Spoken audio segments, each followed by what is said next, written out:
Hari ini kita kedatangan tamu istimewa.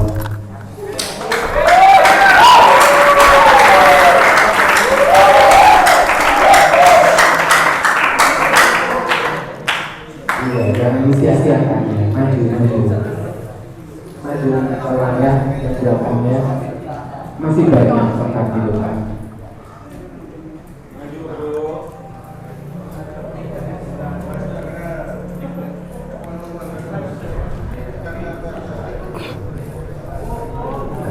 Yang saya hormati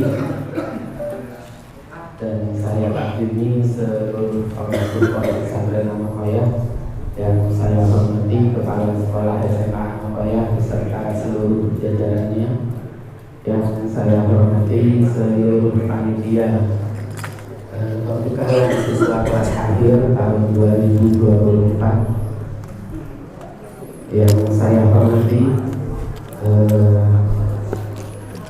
teman saya dan juga guru saya. Enggak salah mah. Profesor belum. Dr. Haji Ahmad Siboy SHMH. Teman-teman siswa SMA Amakhoyah yang saya banggakan. Hari ini seperti saya sebutkan tadi, kita kedatangan tamu istimewa.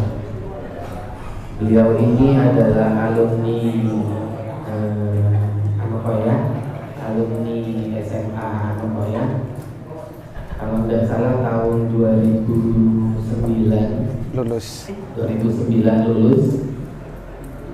Beliau MTS dan SMA di sini.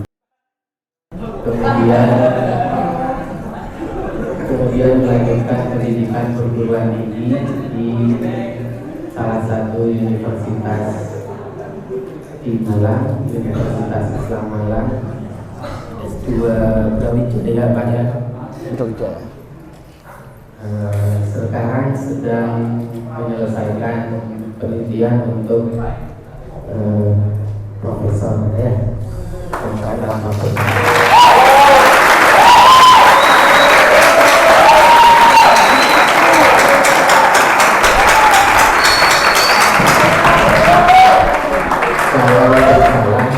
Beliau ini adalah calon profesor pertama lulusan SMA.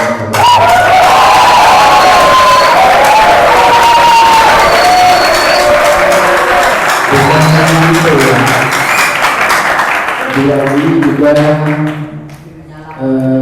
doktor termuda.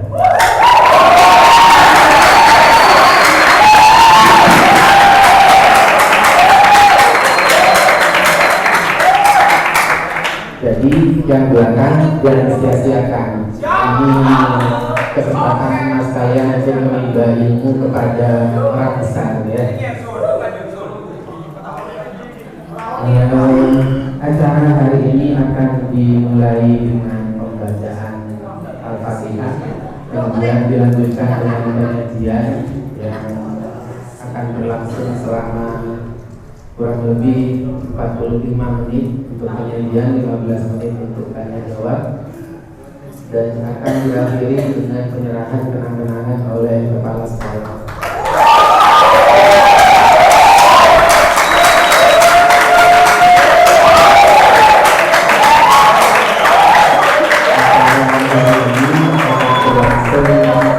Tanpa dipandu oleh saya, jadi mari bersama-sama teman-teman SMA kita simak bersama penyajian dari Dr. Haji Ahmad Siboy SHMH.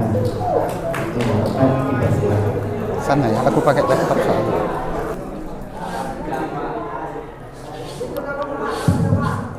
Assalamualaikum warahmatullahi wabarakatuh. Selamat pagi, salam sejahtera untuk kita semua. Om Swastiastu, Namo Buddhaya, Rahayu, salam kebajikan. Teman-teman yang saya hormati, tentu ini Pak Guru ya.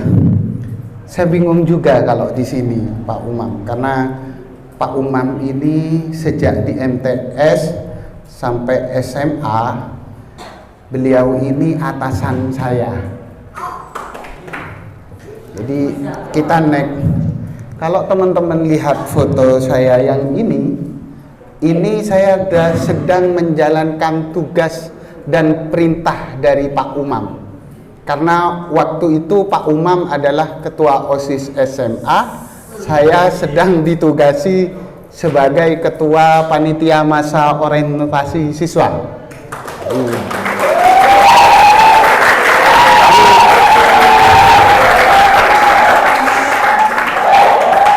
Pak Umam ini atasan saya sejak di MTS sampai SMA.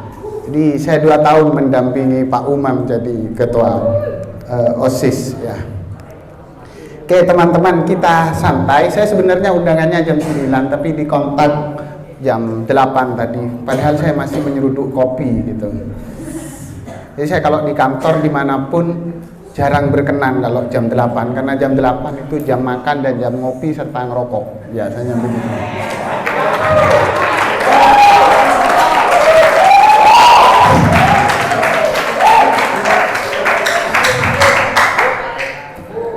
Oke, ini saya sengaja ini adalah identitas saya, NIS saya di SMA An-Nokoyah, nomor induk siswa saya di SMA An-Nokoyah itu 311. Jadi saya adalah siswa SMA An-Nokoyah ke-311 angkatan 2006. Saya tidak sebahagia teman-teman saat sekolah di SMA. Pak Umam saksinya, Pak Mojo saksinya. Saya masuk kelas 1 SMA, lantainya bukan keramik, tapi langsung tanah. Kalau hujan itu banjir, becek, lumpur. Karena saya itu juga bukan punya SMA, ngungsi punyanya MAT sebelah. Dulu 2006 sekolah saya itu di sebelah ini, MAT. Kelas 2 SMA rebutan dengan anak MI sekolahnya. Kelas 3 baru agak stabil. Saya kelas 1 wali kelasnya Pak Subaidi, kelas 2 Pak Sofwan, kelas 3 Pak Hairul. Saya masuk kepala sekolahnya Pak Fatur Rahman. Saya lulus kepala sekolahnya Pak Subaidi Mukhtar. Begitu. Oke, kita profil saya sebentar. Saya nama aslinya ini, jadi memang Ahmad Siboy. Saya pendidikannya fokus di hukum ya. Tapi ini agak sesat juga ya. Saya dulu SMA-nya IPA. Saya IPA, makanya wali kelas saya Pak Khairul gitu kan. Tapi kemudian kuliahnya hukum gitu kan. Hukum itu kan sosial.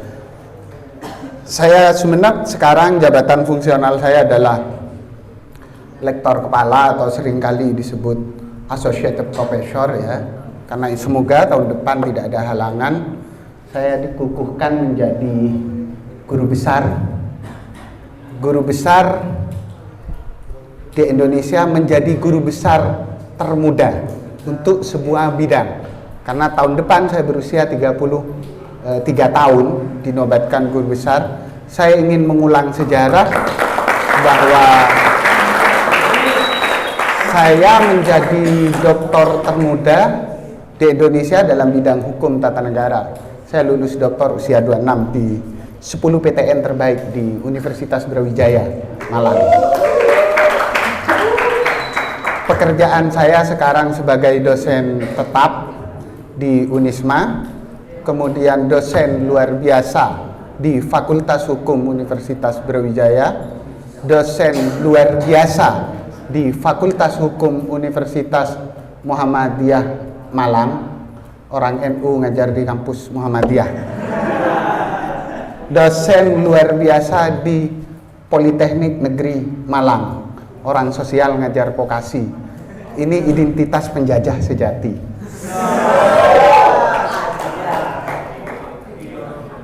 Kesibukan saya sekarang di luar jabatan struktural, saya adalah Direktur CV Yudikanisia Surya Buana. Surya itu lambangnya Muhammadiyah, matahari. Buana lambangnya NU, bumi. Indonesia nasionalis, gabung. Alamat saya di Fluff Hill Resident, salah satu perumahan di Malang, ada FB, ada IG. Saya tidak mau banyak hal berbicara di SMA An-Nokoyah karena saya dan teman-teman itu memiliki kesamaan nilai dan perjalanan hidup, sehingga tidak perlu kemudian disampaikan hal-hal lain. Saya hanya ingin mengkristalisasi, mendeskripsikan apa yang saya jalani saat di SMA An-Nokoyah, dan kemudian itu saya pertarungkan di luar SMA An-Nokoyah. Teman-teman, kita ketika sekolah itu ya gengsi lah ya, apalagi di SMA An-Nokoyah. Tetapi saya teringat film Jackie Chan. Kalau teman-teman buka di YouTube, judulnya Who Am I? Siapa saya? Jadi ternyata langkah untuk maju dimulai dari pertanyaan Who am I? Siapa diri kita? Karena dari mempertanyakan terhadap diri, kita akan menjadi confident, menjadi percaya diri. Dan rasa percaya diri yang akan membatasi kita supaya tahu diri. Banyak orang tahu percaya dirinya bablas, sehingga dia tidak tahu diri. Banyak orang ingin populer, ingin meraih popularitas, tapi tidak punya prestasi. Apa kemudian yang terjadi pada dirinya? Dia menjual sensasi, bukan prestasi. Padahal hidup itu harus diisi oleh prestasi, bukan sensasi. Prestasi diraih atas karya-karya besar, sedangkan sensasi diraih atas omongan-omongan yang tidak jelas, diraih atas kepalsuan-kepalsuan. Crazy rich palsu, punya suami pengusaha, tiba-tiba korupsi 721 triliun kayak Sandra Dewi. Ini kan begitu. Ini masalahnya. Disitulah kadar kita harus mengukur diri. Dari mana kita berpijak? Kata Jackie Chan, who am I? Siapa diri ini? Sama dengan hari ini nih, kita itu ingin terbang. Tapi bisa nggak kita terbang? Nggak bisa. Kita bukan burung yang punya sayap. Bisa nggak kita terbang? Nggak bisa. Coba dari lantai 3 terbang saja. Besok langsung dibawa ke Sumenep kan? Selesai urusan. Tetapi apakah ketika kita tidak punya sayap kita nggak bisa terbang? Saya ingin tanya, pernahkah teman-teman menemukan sejarah bahwa burung yang punya sayap sampai ke bulan? Sampai ke Mars? Tidak. Tapi teman-teman tentu kenal namanya manusia bernama Neil Armstrong, sampai ke bulan, nggak punya sayap. Dia bukan hanya terbang. Tapi kenapa dia bisa sampai ke bulan? Dia tidak punya sayap. Bahwa seorang manusia dengan keterbatasannya, dia mau melampaui, dia bisa melampaui kelebihan yang dimiliki oleh hewan lain bernama burung yang bisa terbang, tapi terbang dia terbatas. Tapi terbangnya manusia itu tidak terbatas. Kenapa bisa begitu? Karena manusia tidak mau menjadi alat, tapi manusia itu bisa memperalat. Sebab fitrah manusia itu berpikir, la'allakum yatafakkarun. Dengan pikiran kita bisa memperalat siapa saja. Keterbatasan fisik itu bukan membatasi ruang gerak manusia. Tidak ada. Karena manusia yang diprioritaskan itu adalah akal pikirnya, otaknya. Oleh karena itu kita introspeksi nih hari ini. Siapa kita? Siswa SMA, calon alumni SMA kalau lulus.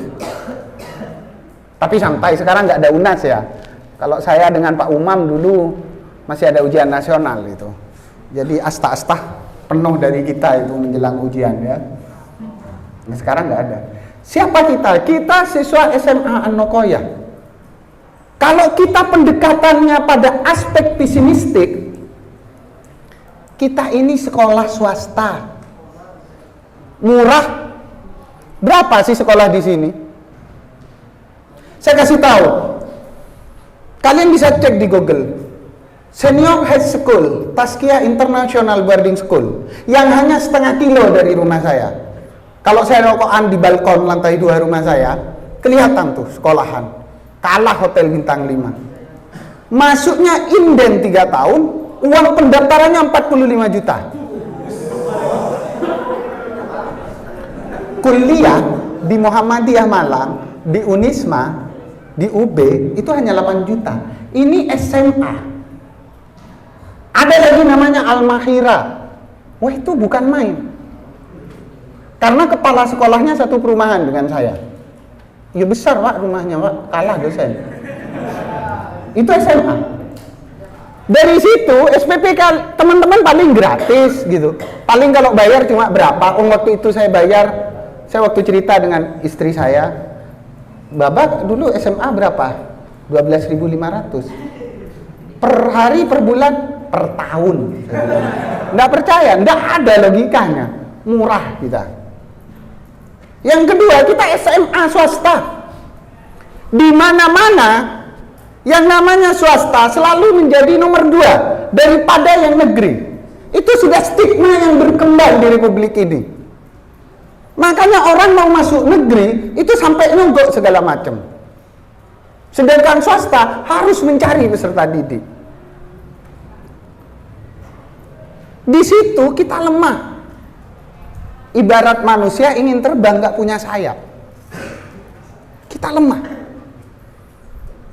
Tapi Aristoteles pernah bilang bahwa orang hebat bukan orang yang melihat bunga dari durinya. Orang yang hebat melihat bunga dari tangkainya yang indah. Kalau lihat durinya malu menyentuh, luka. Tapi lihat tangkainya yang indah, kita ingin. Di situ optimisme yang harus dibangun. Saya ketika lulus SMA An-Nokoya mau kemana? Saya kuliah Pak. Terus terang teman sekelas saya ada yang alumni SMA 1 Sumeneb. Ada SMA 1 Pamekasan. Keren itu. SMA Pacitan, SMA 1 yang unggulan, SMA Surabaya, teman sekelas.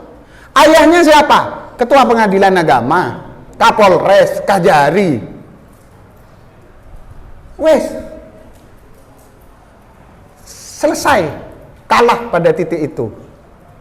Saya Fakultas Hukum, teman-teman kalau ke Brawijaya, lihat Fakultas Hukum, cari mobil apa yang nggak ada, kayak showroom di Fakultas Hukum Brawijaya. Saya Pak ngajar di UB naik Levina, mahasiswa saya naik Rubicon.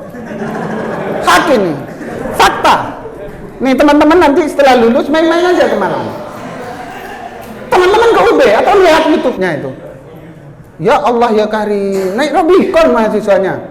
Saya dulu ingat betul ketika awal jadi dosen di UB itu, kebetulan dia alumni SMA 1 Sumeneb, kemudian jadi ketua BEM UB.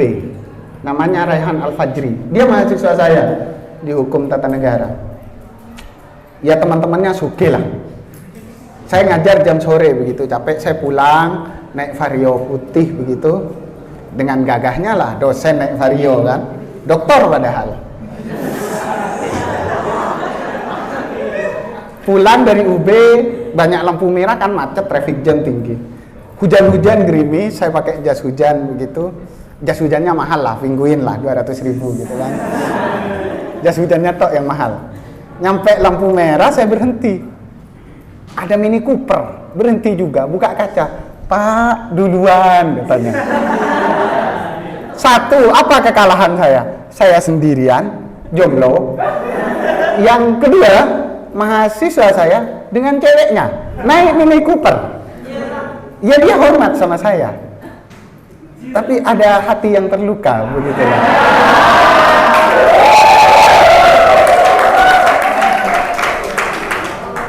Lah, kalau dia datang pada perempuan, weh keren bos. Dia nggak, saya kalau ngajak kamu penuh kasih sayang. Apa? Naik mobil kan nggak kepanasan, nggak kehujanan, kan nggak kasih sayang. Kalau saya cuma bisa bilang apa? Ingat naik motor saat hujan atau gerimis. Gerimisnya hanya 1%, 99% itu romantis. Bohong.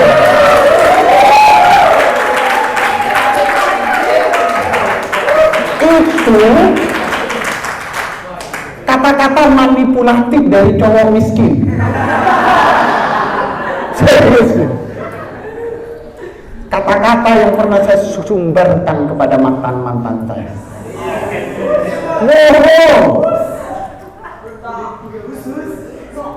Mana ada hujan beras sakit, bos. Dan disitulah saya ditelat nikah begitu. Karena begini memang, laki-laki yang mengingatkan makan akan kalah dengan laki-laki yang mengajak makan.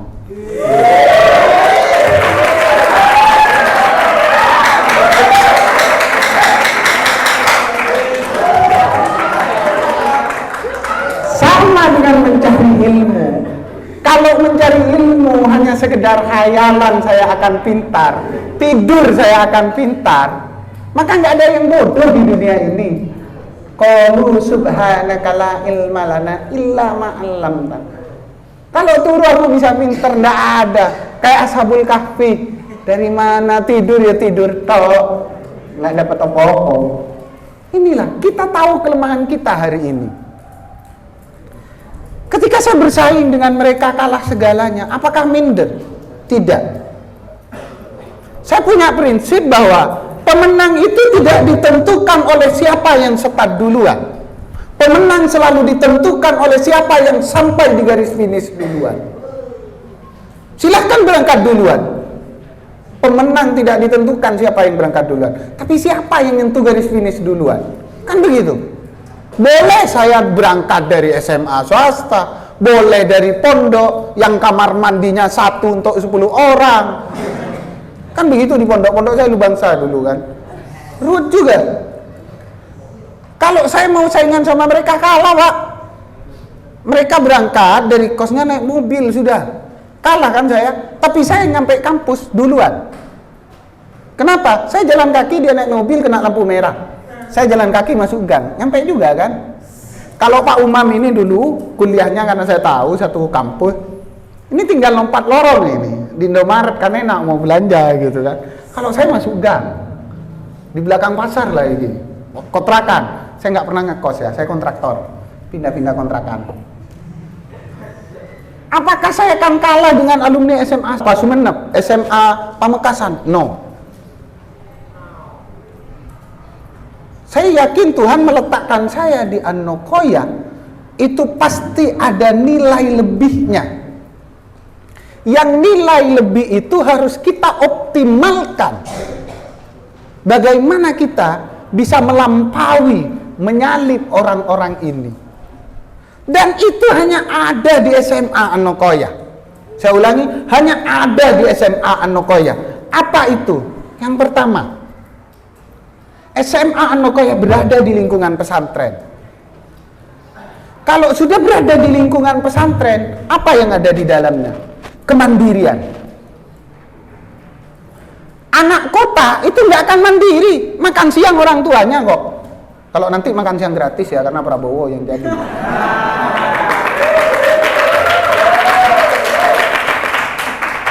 Iya kan? Anak kota, anaknya orang kaya, beli apa bisa, kebelet kencing langsung masuk kamar mandi. Kalau kalian anak pondok kebelet kencing, nunggu antrian masih 3 orang. Apa yang ingin dididik di pesantren? 1, kemandirian, ketidaktergantungan kepada siapapun. Itu nilai penting. Yang kedua, karena di pesantren ada adab. Adab itu kedudukannya lebih tinggi dari ilmu. Kenapa kedudukan adab selalu lebih tinggi dari ilmu? Karena ilmu yang bermanfaat itu bisa diikat oleh adab. Orang tanpa adab, walaupun berilmu, dia tidak bisa mengikat ilmu. Kenapa adab yang dikedepankan? Karena adab itu soal rasa. Rasa itu soal ridho. Kalau kita sudah beradab kepada guru kita ridho atas ilmunya. Bahkan apa yang tidak pernah kita pelajari, itu akan ada dengan sendirinya dalam pikiran dan hati kita. Karena ada adab yang mengalir dari seorang guru kepada muridnya. Saya kasih contoh. kuliah S2 dan S3 di Fakultas Hukum Universitas Brawijaya itu sulitnya minta ampun. Syarat TOEFL-nya itu 550. Bayangkan. TKDA-nya itu 600. Itu Brawijaya. Brawijaya itu fakultas hukumnya terfavorit se-Indonesia. Mampukah saya? Mampu, saya punya ilmu kok. Anokoya. Saya lebih pintar dari soal. Saya ulangi, saya lebih pintar dari soal. Bahasa Inggris soalnya nomor 11, jawaban saya sudah nomor 20. Serius. Yang lain pasang headset, pegang bolpen begitu jawab, dengerin what the meaning itu. Saya bilang, Bismillahirrahmanirrahim. Ila hadratin alim. Guru-guru yang SMA saya sebut guru bahasa Inggris saya itu Pak Asati, Pak Lutfi, Pak Zaini. Pas soal bahasa Inggris, Fatihah buat beliau itu. Lancar jawaban saya. Lulus. Itu barokah yang datang secara gaib.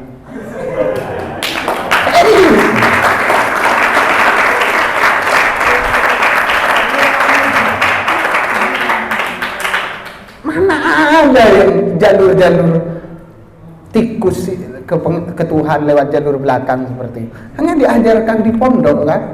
Karena orang kota itu eksakta. 1 tambah 1 2, tapi orang pondok tidak. 1 tambah 1 bisa 11, bisa 12.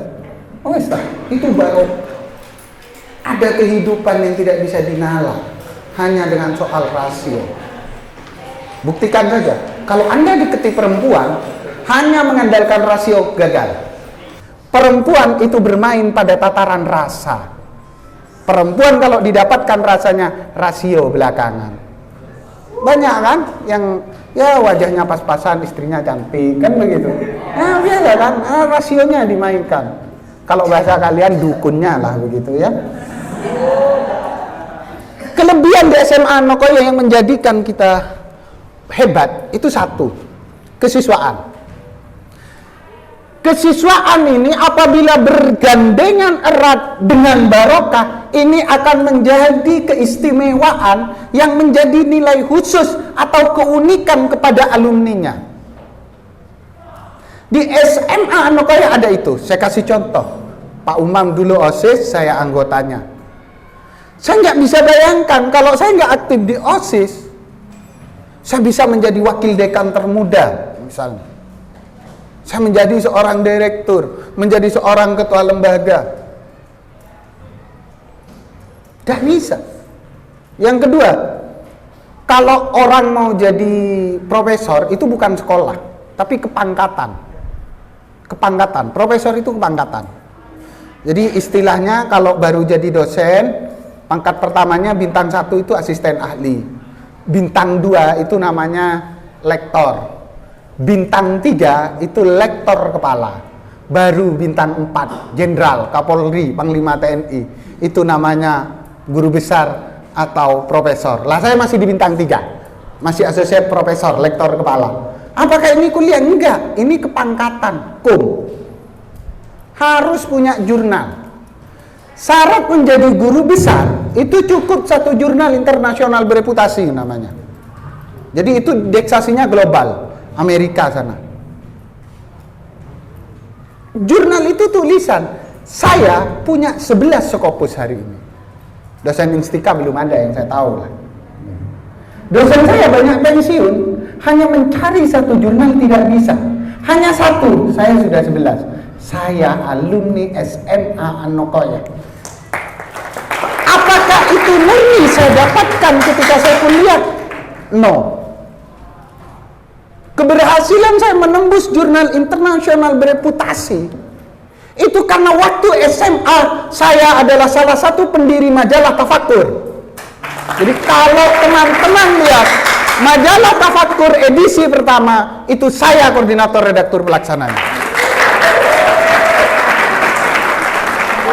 Saya masih ingat temanya tentang rokok ilegal. Saya wawancara ke Pasongsongan sana, ke dinas Disperindak Kabupaten itu dekat Telango. Itu jalan kaki, gandol naik bus pickup itu.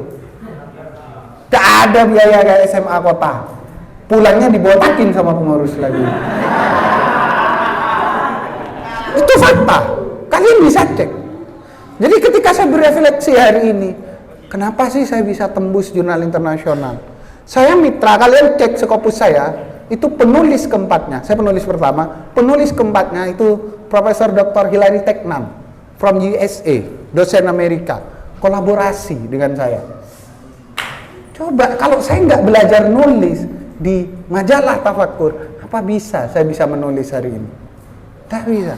Itu barokah ketika saya di SMA. Saya nggak tahu majalah itu masih hidup apa enggak begitu. Yang jelas saya adalah salah satu pendirinya edisi pertama itu. Masih, alhamdulillah. Itu literasi. Alhamdulillah itu. Itu yang menghantar kita hari ini. Teman-teman saya di Jogja, ya mohon maaf yang ekonominya sulit, kuliah kan nggak punya uang. Itu hidupnya di tulisan. Nulis di mana kan dapat HR gitu. Biar biaya hidup. Saya kalau ke Jogja mesti disambut oleh teman-teman gitu. Bahkan kalau tidak salah cuma alumni MAT. Saya sempat ketemu sekarang dosen Universitas Gadjah Mada, Yogyakarta. Mau masuk aja sulit apalagi jadi dosen ya kan. Ya mohon maaf dia kurang mampu begitu kan. Apa? Dia beasiswa bidik misi di UGM.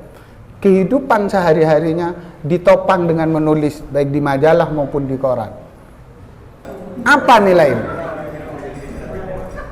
SMA Nokoya yang kelebihan lagi punya budaya literasi yang kuat.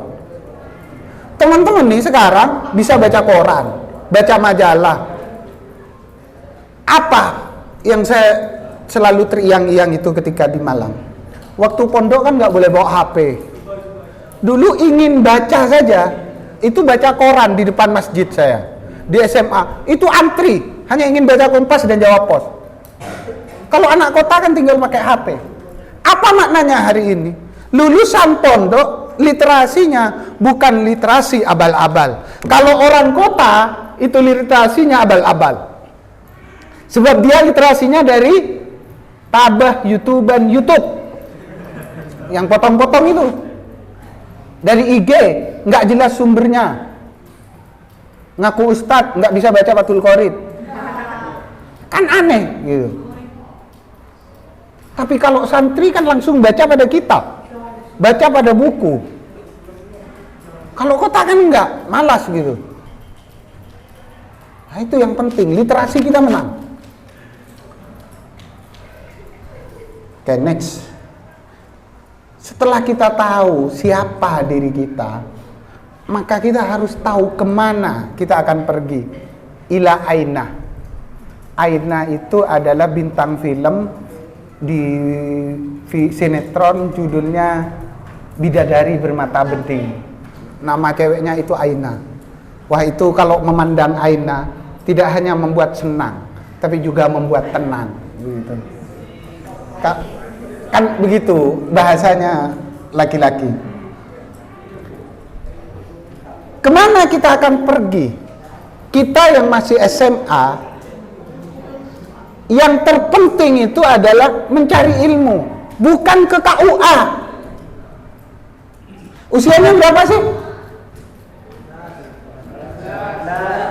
19? 18 itu belum bisa nikah. Kalau dia mau nikah, dia harus minta penetapan pengadilan.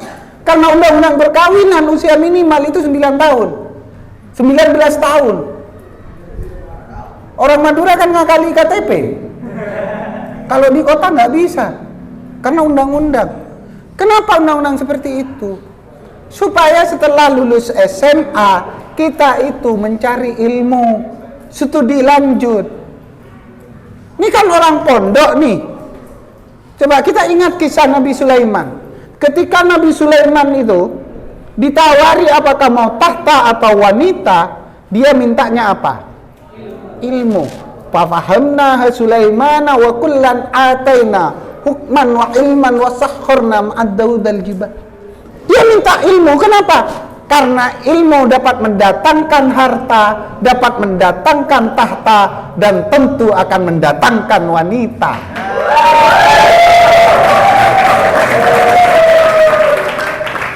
Ilmu dulu. Kalau sudah pintar, kalau orang sudah pintar, punya ilmu, dia pasti bertahta, punya derajat. Karena yang berjanji itu Tuhan. Apa? Yarfa'illahu alladhina amanu minkum walladhina utul ilma darajat. Karena ilmu, bukan karena nisab. Apalagi nasab kecuali Gibran.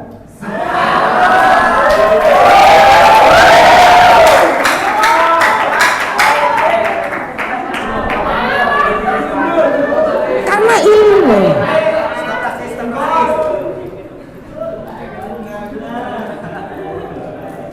Ilmu mengajarkan kita berpikir, kan begitu. Ilmu mengajarkan kita memahami sesuatu. Ketika ada pertanyaan kita menjawab, bukan goyang gemoy. Itu orang berpikir. Saya nggak kampanye sudah selesai. Jadi kuncinya itu ilmu. Sekarang banyak anak profesor, banyak anak ketua pengadilan, dia tidak bisa melanjutkan pekerjaan orang tuanya menjadi profesor. Kenapa? Karena untuk syarat S2 saja dia tidak memenuhi syarat. Karena ilmu itu bukan diwariskan, ilmu itu diajarkan. Emang kalau ayahnya profesor, anaknya langsung pintar? Enggak. Ilmu itu harus dipelajari, diperjuangkan. Gak bisa kita, wah ayah saya profesor, saya akan jadi profesor. Banyak anaknya profesor, serius ini, hanya jadi staf di kampus saya itu, yang saya suruh-suruh. Artinya anaknya profesor disuruh anaknya orang desa gitu. Saya kan punya staf berapa gitu di kampus, saya suruh-suruh lah. Kapan ngerjain anaknya profesor kan gitu. Saya bukan sombong, tapi saya ingin menyatakan pada dia bahwa kemuliaan ilmu itu diperoleh oleh ikhtiar, bukan oleh nasab. Ini yang penting. Kemudian, kemana kita akan studi? Nih, perdebatannya kan begitu. Biasanya ada dua hal nih. Kalau studi, itu pertarungannya adalah PTN dan PTS, perguruan tinggi negeri dan perguruan tinggi swasta.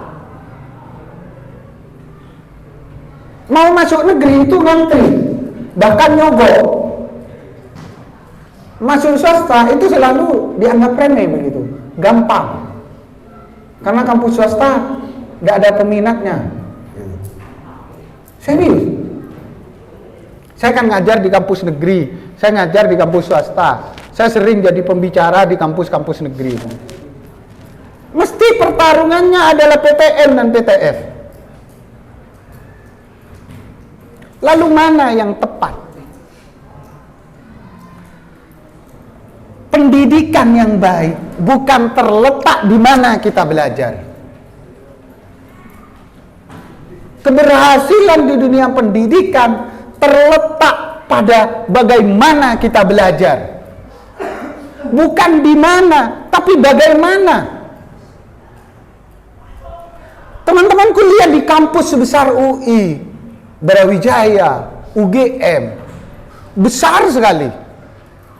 Apakah menjamin teman-teman lebih hebat daripada yang kuliah, mohon maaf, di Instika misalnya, di UK misalnya? Tidak. Kalau dulu mungkin iya. Dulu orang mau menyimpan data 10 giga itu butuh hard disk besar. Waktu saya dengan Pak Umam jadi pengurus OSIS, itu komputernya masih Pentium 2 apa 3 begitu. Hard disknya masih besar. Kalau sekarang 100 giga itu hanya butuh flash disk sekecil ini. Nah, laptop saya sekecil ini kapasitasnya mengalahkan komputer yang besar itu. Ya yang pakai kayak gini XP kan cuma menteri gitu kan. Apa maknanya? Kita tidak ditentukan oleh seberapa besar kampus itu, tapi bagaimana kita berproses dimanapun.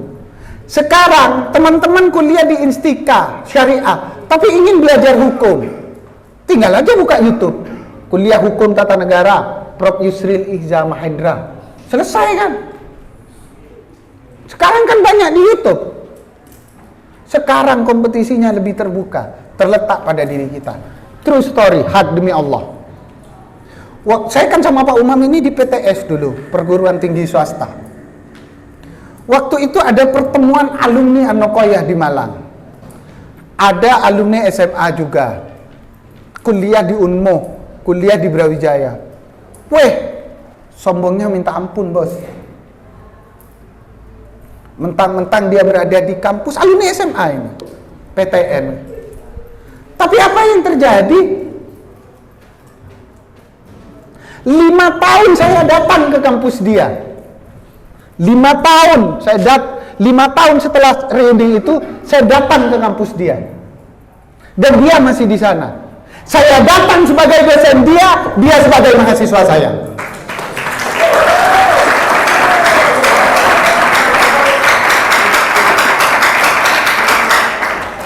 Sama-sama dibesarkan di SMA An-Nokoyah. Saya datang ke kampus dia sebagai dosen dan dia sebagai mahasiswa. Keren tidak?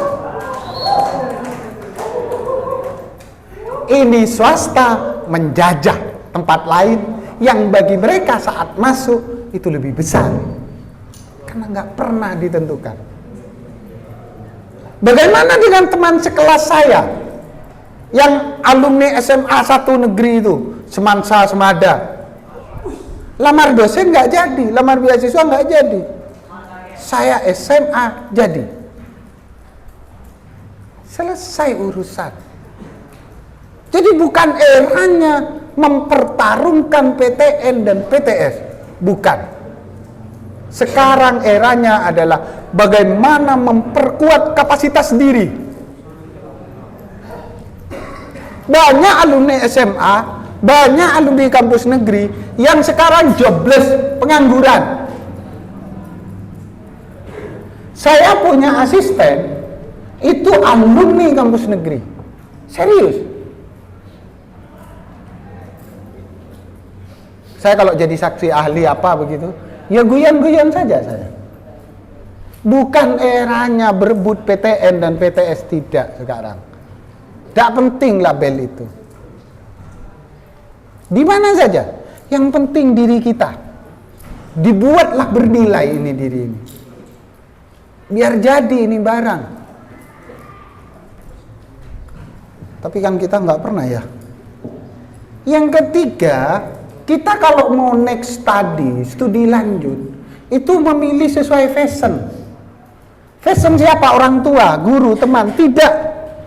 Fashion diri sendiri. Kenapa? Karena yang akan menjalani itu adalah kita. Kesalahan memilih jurusan, memilih fakultas, itu akan menyebabkan kita mengalami kecelakaan.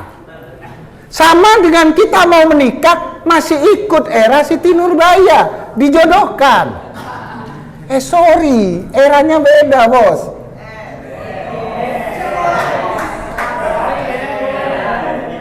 Yang akan menjalani hidup itu bukan orang tua kita, tapi kita.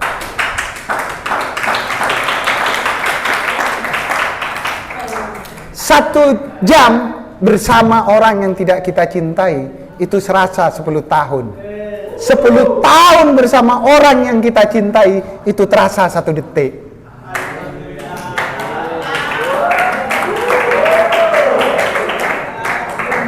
Karena apapun yang dijalani, kalau kita kuliah, misalnya kita ini orang IPS begitu, masuk ke kedokteran, lihat praktikum, stres, lihat kalkulus, stres. Gitu.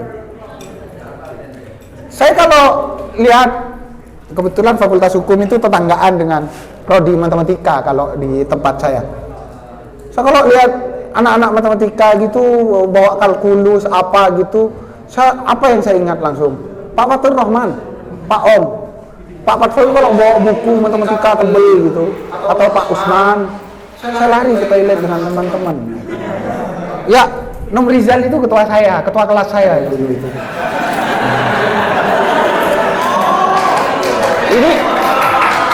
Ini saya ngomong kan sudah mau lulus kan, sudah mau lulus. Ini kalau dulu ada Pak Om dulu, Pak Usman, Pak Hoirul, angel ya, berat. Itu kayak kita mau ketemu malaikat begitu, catatan amal baik kita habis gitu. Kan kalau ketemu malaikat bukan mulut yang berbicara, tapi kan tangan di yaumul ba'ats. Kalau ketemu Pak Om, Pak Hoirul, Pak Usman, itu bukan alasan kita tidak mengerjakan tugas, tapi mana tugasmu begitu. Nggak bisa, saya kan lupa. Nah, disitulah stres saya. Biasanya perfilman itu adalah tempat paling indah untuk bersembunyi. Tapi saya nggak tahu ya, saya di SMA selalu ranking begitu, menang Fatihah ya.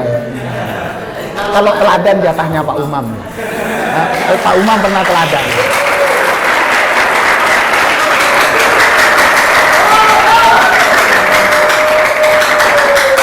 Saya yang santai-santai. Saya bilang ke Pak Rizal itu kan juga saudara dengan jatah kita ranking saja alhamdulillah, saya bilang begitu. Wong kadang naik kelas saja alhamdulillah. Pokoknya kalau sudah Pak Om, Pak Usman, waduh berat urusan duniawi. Kayak mau ketemu malaikat tenan. Tapi ya kita jalani. Jadi pilih sesuai fashion. Kalau fashionnya di sosial, jangan paksakan di eksakta. Saya sadar ketika masuk IPA, is not my fashion. Ini bukan fashion saya. Makanya saya masuk hukum. Kalau Pak Umam masih teknik, linear lah dengan SMA-nya. Kalau saya disadarkan oleh Pak Hairul, Pak Usman kimia, bahwa fashion saya bukan eksakta. Jadi saya harus masuk IPA begitu. Tapi cita-cita saya, istri saya harus eksakta. Itu cita-cita. Kenyataan kan beda.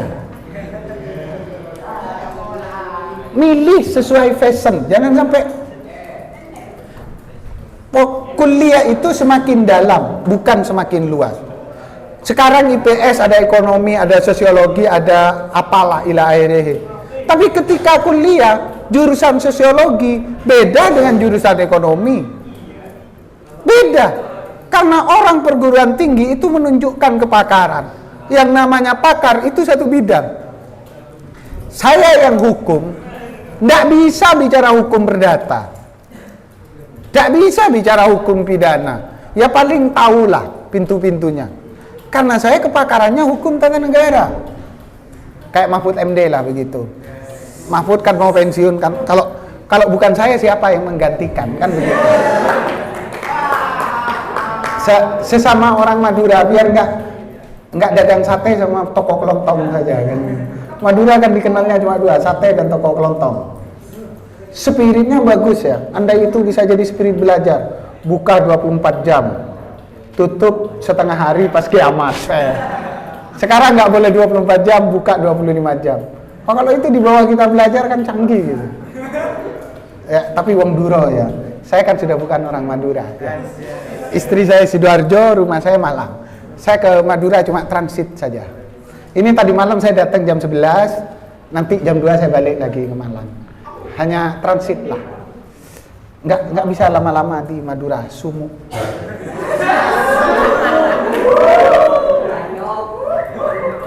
Nggak. Agak sumuk gitu. Nggak, kalau saya sampai 1 bulan di Madura, saya balik ke Malang. Saya khawatir istri saya nggak kenal sama saya. Karena langsung bilang. Orang Madura itu kan imut ya. Ireng mutlak. Oke. Ada persoalan terakhir, krusial, apa? Persoalan biaya. Itu harus diakui. Kadang-kadang sekaya-kayanya orang, kalau mau studi keluar kota, itu biayanya minta ampun. Kenapa? Karena dia tidak hanya berpikir biaya pendidikannya. Karena biaya hidupnya di kota itu jauh lebih besar daripada biaya pendidikannya. Katakanlah SPP-nya hanya 4 juta per semester. Tapi biaya hidupnya minimal kan 2 juta. Kos-kosannya 800. Makannya sehari 3 kali. Nasi 1 bungkus 12.000. Ini persoalan biaya. Itu pasti. Tetapi hari ini persoalan biaya bukanlah penghambat. Kita harus melampaui kondisi finansial ini. Sekarang banyak beasiswa. Ada KIP, ada segala macam. Cuma yang menjadi penghambat apa?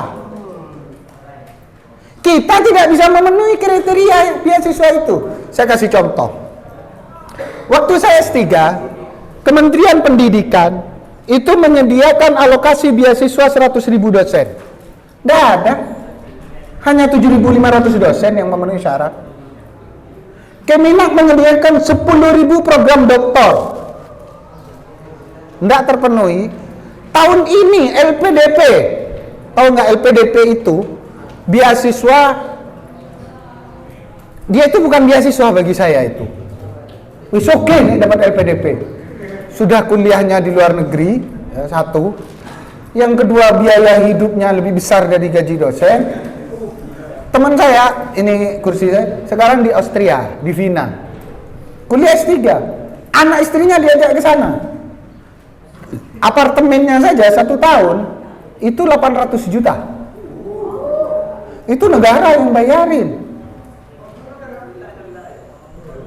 Yang LPDP misalnya, ada LPDP percepatan, jadi sarjana, magister langsung doktor. Banyak sekarang. Tapi kita alumni SMA itu selalu dapat beasiswa di tempat saya, di Unisma. Tahun ini kebetulan ngambil kelas saya itu, anak hukum. Tahun sebelumnya anak matematika. Di UB ada. Di UNMA ada. Tinggal bagaimana kita mampu mencapai kriteria itu. Ini kan masalahnya enggak. Beasiswanya diberikan, kita yang tidak bisa. Pintu rezekinya dibuka oleh Tuhan, tapi kita tidak mau ngambil rezeki itu. Kan begitu. Tuhan berikan rezeki di pagi hari, di matahari terbit. Tapi kita masih bobok, santri kan begitu. Serius. Coba, kenapa kita nggak sukses-sukses? Padahal Tuhan, sudahlah. Sholat ekonominya diperkuat kalau miskin. Lah sholat duha itu kan sholat ekonomi. Ya Allah, rezeki yang langit turun bumi, kan maksa sama Tuhan. Allah kalau santri Lubansa, malam Selasa itu baca Waqiah. Malam Jumat baca Yasin. Karena itu waktu kiriman besoknya. Orang tuanya mau ngasih 50 jadi 100. Sama saja. Sama saja. Angkatan saya itu yang ekonominya, saya sekarang jadi banyak jadi orang sukses di Malang. Ketika dia kuliah dia tidak tinggal di kontrakan. Dia tidak tinggal di kosan. Kenapa? Gimana mau bayar kos? SPP minta dispensasi terus. Apa yang terjadi? Dia tinggal di masjid-masjid. Tahun 2010, saya ingat betul 2010 sampai 2014, masjid di Landung Sari, setiap masjid itu ada alumni An-Nokoyahnya. Mbok alumni Latte, mbok alumni Lubangsa. Pekerjaannya apa? Jadi marbot, tukang adzan, ngajar TPK. Kalau di masjid kota kan dapat ruangan, dapat takmir, tiap bulan digaji kan? Apa namanya? Kreatif. Dia melampaui kondisinya. Keterbatasan tidak menjadikan dia terbatas. Sesuatu yang impossible dia buat jadi possible. Saya kasih contoh konkret. Ketua program studi Doktor Pendidikan Agama Islam Universitas Islam Negeri Malang itu alumni An-Nokoyah. Tahu nggak? Ketika dia kuliah, apa yang dia lakukan? Cek. Setelah kuliah dia jadi kernet angkot. Sekarang dia jadi apa? Juragan kos-kosan. Ketua prodi. Kita nggak tahu perputaran kehidupan itu. Kecuali ilmu yang menjaga kita, bukan uang kita. Bukan. Banyak kok. Saya kuliah hukum itu naik mobil, diantar, dikawal. Alah, nggak jadi apa-apa. Coba kalian di pondok saja. Adakah jaminan bahwa anaknya orang kaya lebih pintar dari orang miskin? Ketika kalian masuk kelas, sama kan? Mohon maaf, ketika saya S3, hak demi Allah, saya satu kelas dengan ketua pengadilan. Yang kalau naik kendaraan, plat nomornya 5. Ajudannya 2, intelnya 3. Anti macet pakai rider. Jadi ketua pengadilan, ketua kejaksaan, kepala kepolisian, kemana-mana protokolnya. Halah, masuk kelas sama aja dengan saya. Buktinya saya lulusan pertama, saya yang cum laude dengan pujian, sama kan di kelas. Saya ujian doktor naik vario, dia dikawal. Aman kan? Nggak ada jaminan. Nggak ada jaminan. Nih yang dinilai otak kita gitu loh. Ya sama kan. Kalau mau jadi presiden bikin partai. Kalau nggak punya partai nggak bisa nyalon presiden. Emang Anies Baswedan punya partai? Enggak. Emang Jokowi punya partai? Enggak. Iya kan? Enggak harus ada partai kan? Yang punya partai menjadi jadi wakil, Caimin. Emang Mahfud MD punya partai? Enggak, jadi wakil kan? Enggak bisa. Kenapa Anies tanpa partai bisa nyalon? Kenapa Mahfud tanpa partai bisa nyalon? Kenapa? Sedangkan Airlangga ketua Golkar nggak bisa nyalon, Yusril ketua PBB nggak bisa nyalon, Saihu ketua PKS nggak bisa nyalon, Surya Paloh Kaya ketua Nasdem nggak bisa nyalon. Karena Mahfud MD membangun dirinya lewat ilmu. Beliau adalah dosen hukum di Universitas Islam Indonesia. Anies Rashid Baswedan adalah rektor Universitas Paramadina. Ini yang penting. Cuma rakyat aja kan yang nggak mau milih gitu kan. Tapi kan nilai lebihnya di situ. Ya kan kita aneh nih. Tapi itu saya nggak ada kaitan dengan beliau-beliau. Saya bukan tim sukses, saya akademisi. Tapi itu fakta. Kita mau jadi apapun. Kalau nasab tidak menguntungkan, mari nasib ini diperbaiki gitu. Nasib kita diperbaiki gitu kan. Kayak ini saya sudah lewat. Saya kalau ketemu kalian lupa waktu begitu. Bahaya. Tapi enak kalau di sini laki semua. Apa tantangan? Ini yang penting teman-teman. Ketika kalian di sini, mek wong lanang tok sing dilihat. Yang pertama, kita terperangkap pada hedonisme kota. Ingat kalau kalian lanjut studi keluar dari Anokoya, saya khawatir kalian tidak steril. Karena di kota kita akan hidup dengan lawan jenis yang tanpa pantauan orang tua, yang tidak harus pulang ke pondok, tapi pulang ke kos, kan begitu. Atas nama belajar kelompok, cewek cowok berduaan. Nah, ini fakta. Kosan cewek itu tutup jam 9 malam. Kosan cewek tutup jam 9 malam. Jam setengah 10 masih belajar kelompok. Apa alasannya? Kalau nggak bisa pulang malam, kita antar besok pagi. Ini bahaya. Di kota bebas. Kota bebas. Tidak ada orang tua, tidak ada pengurus, tidak ada guru. Ini hedonisme. Sekarang pertanyaannya, ini jebakan, ini godaan. Di antara sekian teman-teman saya yang anaknya orang kaya, gagal hidupnya karena terjebak pada hedonisme kota. Kenapa? Waktu jam 3 saya di masjid, dia jam 3 lewat di depan masjid. Saya pulang tahajud, dia pulang dugem.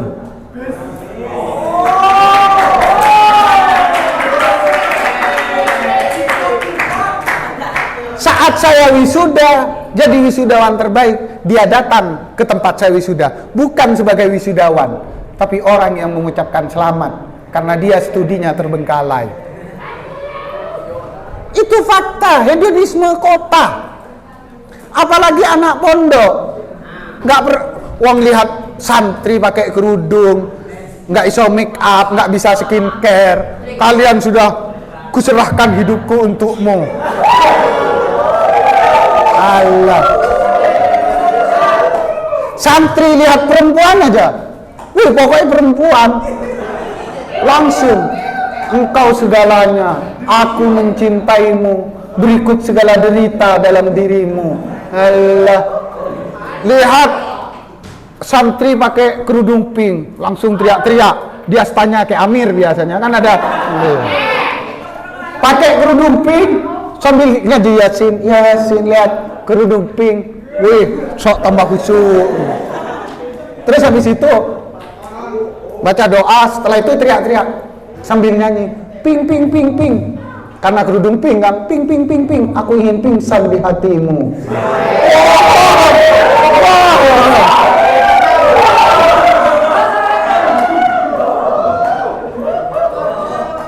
Di kota, kalau kalian studi lanjut ke kota, bukan hanya perempuan yang pakai kerudung pink, tapi perempuan you can see, bebas kalian lihat.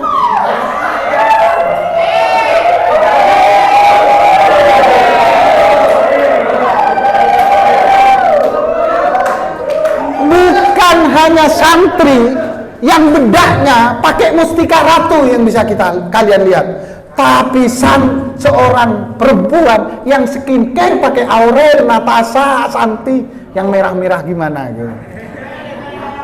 Apa itu nggak godaan? Habis kalau kita terikat, habis.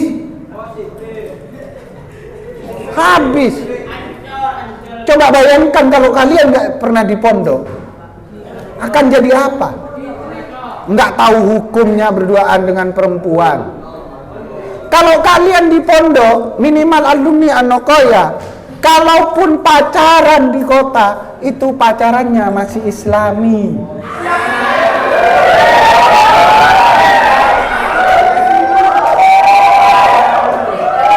Ya, paling enggak kalau pacaran itu berangkatnya punya wudu, pulangnya tetap punya wudu.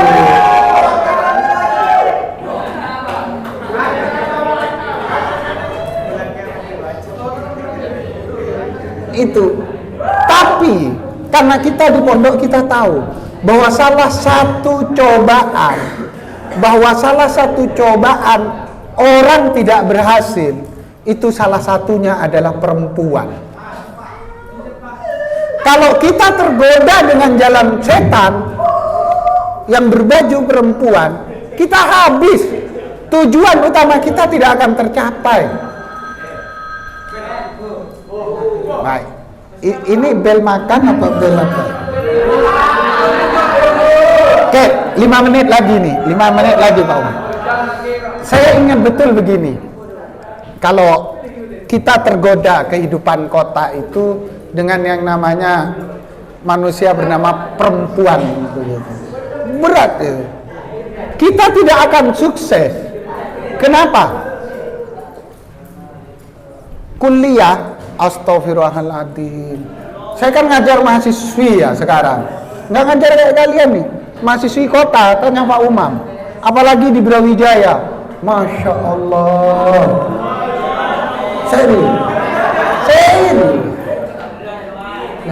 Serius, itu fakta. Bahaya perempuan itu. Wah, di kelas skin kayak satu kelas lagi. Ya Allah. Ayo habis ini kuliah main WA selfiean. Ya Allah. Pacarnya satu kelas.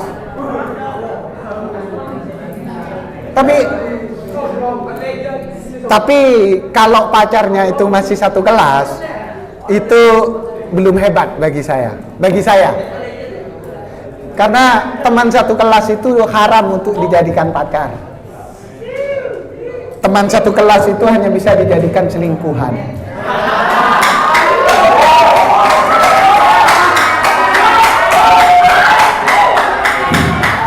Begini, saya ingat teori dari Pak Usman Patmala dulu ketika ngajar kimia.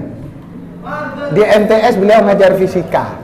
Saya diajari tentang teorinya Einstein begini. Dalam satu waktu kita tidak bisa berada di beberapa tempat. Dalam satu waktu kita tidak bisa berada di beberapa tempat. Tapi dalam beberapa waktu kita bisa berada di satu tempat. Kalau satu malam minggu kita tidak mungkin ada di dua kos perempuan, ya kan? Tapi kalau malam minggu dan malam Senin di beberapa waktu ini kita bisa berada di dua kos perempuan. Makanya kalau pacarnya teman sekelas mau alasan apa? Tapi kalau pacarnya lintas kelas atau lintas fakultas, Beb, lagi apa? Lagi belajar kelompok. Teman sekelas. Coba kalau pacarnya satu kelas, belajar kelompok sama siapa? Kan gitu. Itu contoh ya. Semua itu ada di kota dan itu bisa menghambat keberhasilan kita. Hampir dipastikan mahasiswa yang bergelar MA, mahasiswa abadi, itu rata-rata orang yang lebih memilih jalan hidupnya menjadi mahasiswa romantis. Ya, ngibulin cewek-cewek saja. Tidak bisa. Kalian kalau berangkat ke masjid jam 2 malam, ya Allah, cobaannya luar biasa. Yang kedua, kelemahan kita ke depan. Merasa menang padahal kita masih di garis start. Kita sudah menang duluan. Seakan-akan kita hebat. Misal nih kalian nanti, siapa yang jadi siswa teladan? Siapa jadi lulusan terbaik SMA? Itu sudah merasa paling hebat kok. Merasa menang. Padahal ini belum garis finish. Sama kayak teman saya tadi. Karena dia berhasil masuk negeri, saya masuk swasta, dia merasa menang. Apa yang terjadi? Dia kalah. Menang itu kalau sudah nyentuh titik sukses. Kalau belum sampai pada titik sukses, itu bukan pemenang. Walaupun hanya kurang 1 senti. Sama dengan orang ahli ibadah. Tapi di detik-detik akhir hidupnya, dia berbuat maksiat. Hilang ibadahnya. Serius. Ada satu filosofi begini. Untuk menjadi orang hebat, kita butuh ikhtiar, butuh pengorbanan. Untuk menjadi orang hebat, untuk sampai ke puncak, butuh perjuangan. Tapi untuk jatuh dari puncak ke bawah, itu hanya butuh satu perbuatan. Karena kalau sehat ke sakit, itu hanya butuh 1 langkah. Tapi dari sakit ke sehat, itu butuh ribuan langkah. Coba kalian sekarang sehat, lompat dari lantai 3, 1 kali lompat, patah tulang. Untuk sembuh apa cukup 1 jam? Enggak. Mencapai prestasi, mencapai kesuksesan, butuh perjuangan, butuh pengorbanan. Tapi untuk jatuh dari kesuksesan, hanya butuh 1 kegagalan. Ini yang tidak pernah kita. Kalau mau Pak, ya Allah, saya aja contohnya, saya dosen, pasti pembimbing pertama, karena lektor kepala, doktor. Bimbingannya Pak, ya Allah, mahasiswi, WA, Assalamualaikum, izin bertemu Pak. Kalau saya nakal, silahkan ke rumah, selesai urusan. Tapi kan tidak seperti itu. Saya membangun karir saya butuh pengorbanan. Saya nggak mungkin jatuh hanya gara-gara 1 titik itu. Hilang. Banyak tokoh besar itu hancur hanya gara-gara 1 perbuatan. Kalau kata orang itu nilai setitik dapat merusak susu sebelanan. Saya kasih contoh. Minum kopi Pak, 1 gelas enak. Tapi coba kasih setetes racun sianida saja. Minum kopinya. Mati enggak? Begitulah jalan kesuksesan. Butuh perjuangan, butuh pengorbanan, butuh air mata. Gak mungkin Tuhan ngasih gratisan. Ilmu itu mahal, sukses itu mahal, kecuali untuk Gibran. Selesai ya. Ini yang ketiga, membangun silaturahim. Itu penting. Banyak orang di Malang tidak sukses, alumni SMA, itu karena nggak bisa bangun silaturahim. Silaturahim membangun rezeki, memperpanjang umur. Bangun silaturahim. Kenapa? Saya begini, ketika saya banyak teman, mbah pejabat, mbah orang miskin, ketika mereka butuh sesuatu, oh saya butuh pemateri, saya butuh narasumber, saya butuh penguji, saya butuh ahli. Yang dia ingat siapa? Ahmad Siboy. Karena saya sering silaturahim. Karena saya membangun kedekatan emosional. Ini silaturahim jangan pernah ditinggalkan. Kita kan sok-sokan tutup rumah, nggak mau bertamu, gitu kan? Meremehkan silaturahim. Banyak alumni SMA Anokoy yang seangkatan saya gagal, nggak bisa bangun silaturahim.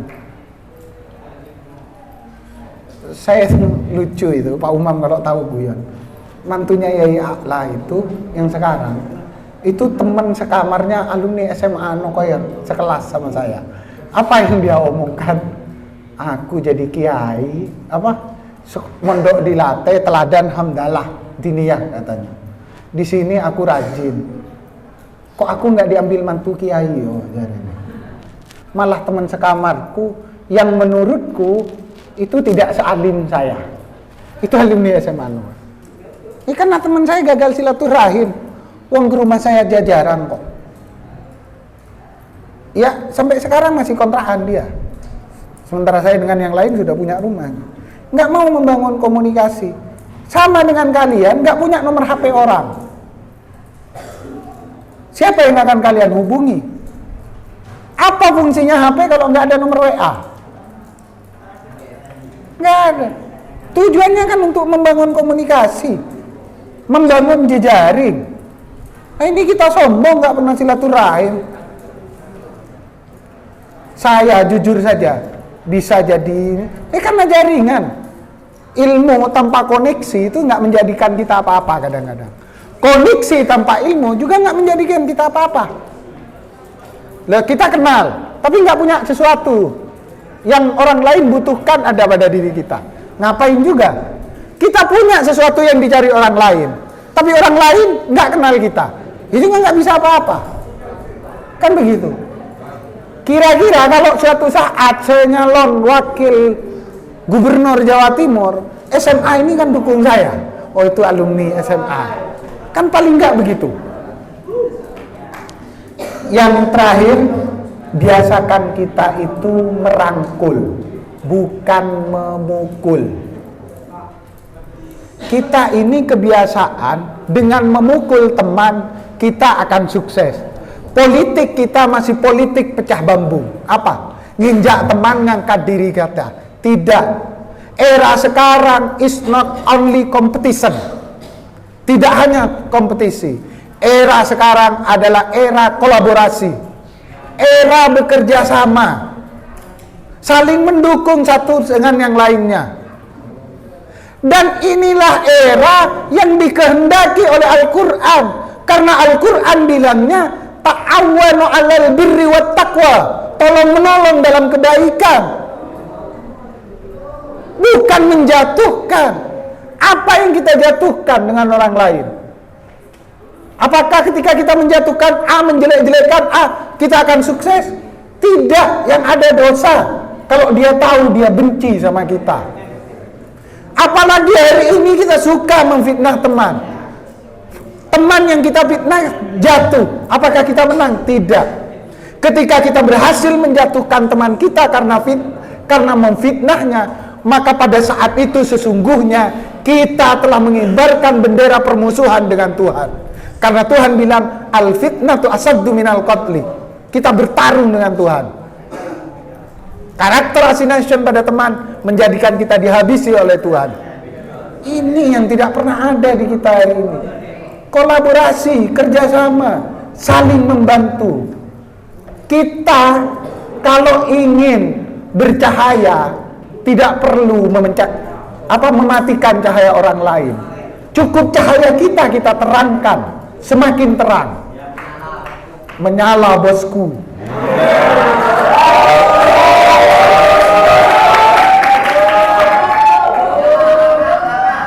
Kalau kita ingin tinggi, kita tidak perlu menginjak orang lain untuk tinggi. Apakah untuk tinggi harus menjatuhkan orang? Tidak.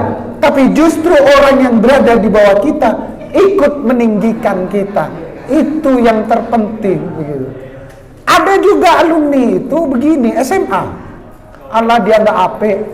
Allah waktu SMA, aku tahu boy itu kalau matematika almarhum Pak Sadili ya, waktu itu ngajar matematika.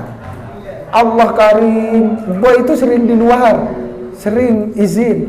Dia nggak tahu waktu saya keluar, saya itu memantau teman-teman saya yang nakal. Saya laporkan, Pak ini jangan dihukum. Kenapa? Ya memang nggak paham matematika, Pak. Kenapa? Karena matematika itu makin tekun makin tak karuan. Makanya saya nggak masuk matematika. Oke, yang terakhir kita ada dialog sebentar ya. Saya harus pulang. Ini kalau bahasa Maduranya, ini biasa.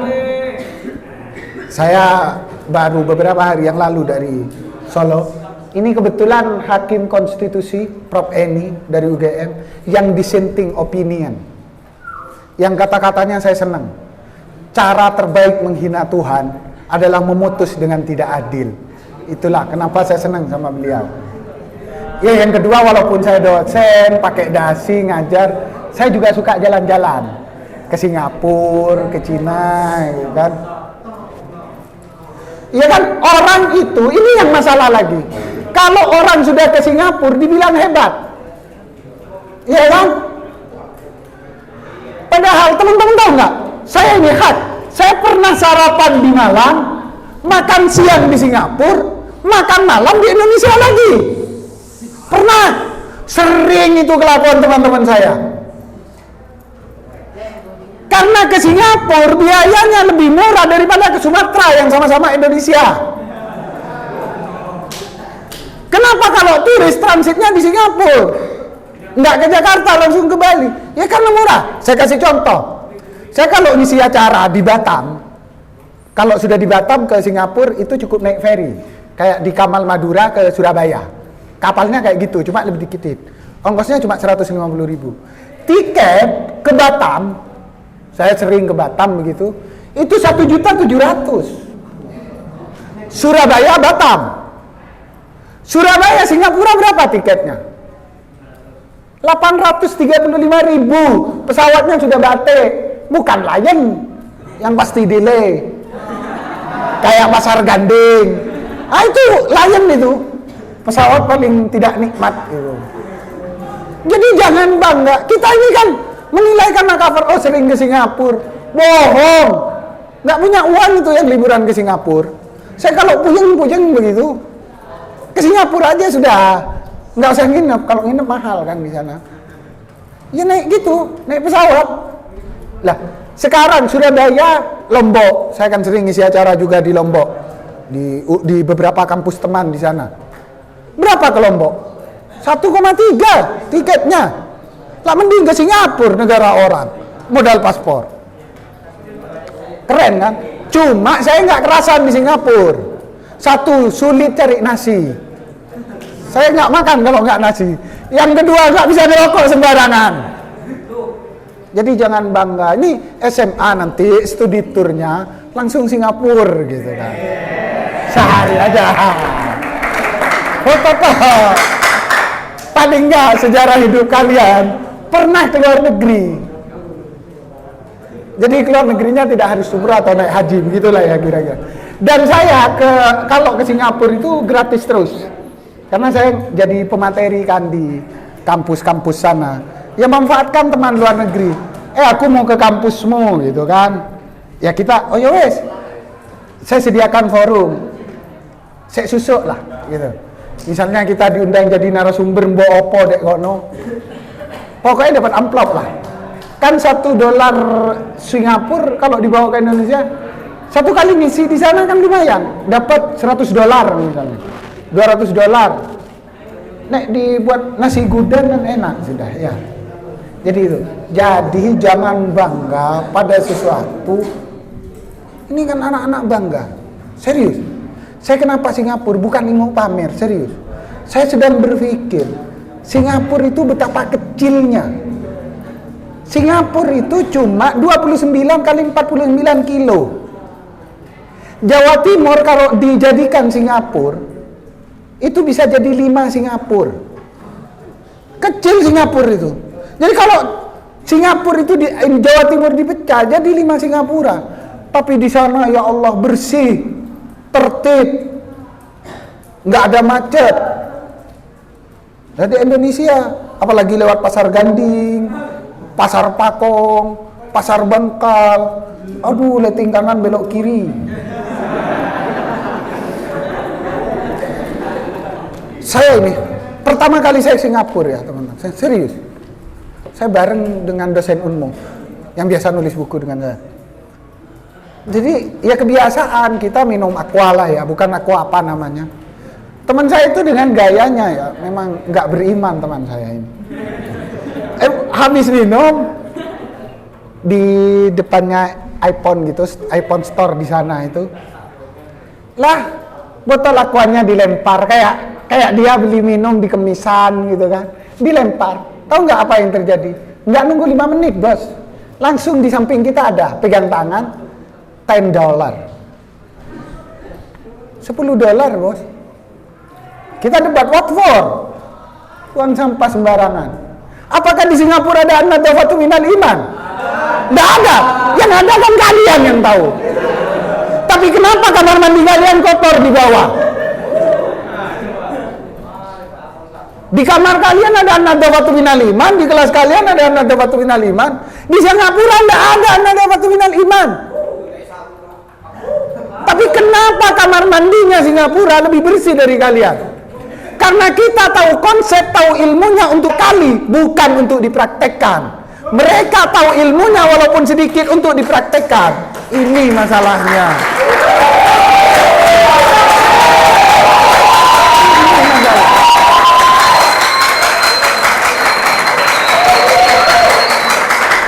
Terakhir, yang bisa ngakali meteran PLN siapa? Yang bisa ngakali meteran PLN yang seharusnya 20 meter tiap bulan menjadi 10, hanya orang PLN. Siapa yang paling jarang ke masjid sholat jamaah? Pasti sarjana agama, pasti santri. Kenapa? Karena tahu hukumnya untuk menghindar. Pasti hidup kita hanya selalu mencari alasan pembenar atas kegagalan dan kemalasan. Ketika kita malas sekolah, malas kuliah, bilang Bob Sadino kaya nggak lulus kuliah, Susi Pujastuti jadi menteri drop out SMA, pendiri Facebook jadi orang terkaya Bill Gates karena nggak lulus kuliah. Cari alasan pembenar untuk menutupi kemalasan kita. Padahal dari sekian miliar penduduk Indonesia yang sukses karena ilmu dan kuliah, itu jauh beratus-ratus kali lipat daripada orang-orang yang sukses itu tidak kuliah. Tapi kita hanya jadikan 1 dari 1000 sebagai alasan pembenar atas kemalasan dan kelemahan kita. Ini masalahnya. Saya rasa itu Pak Umam, ini saya nggak balik ke Malang ini. Nggak enak. Di Malang sudah ada yang nunggu gitu kan. Kalau kalian siapa yang nunggu? Siapa? Keamanan pesantren jamaah duhur karena dihukum. Itu kalian. Kalau saya istri tercinta.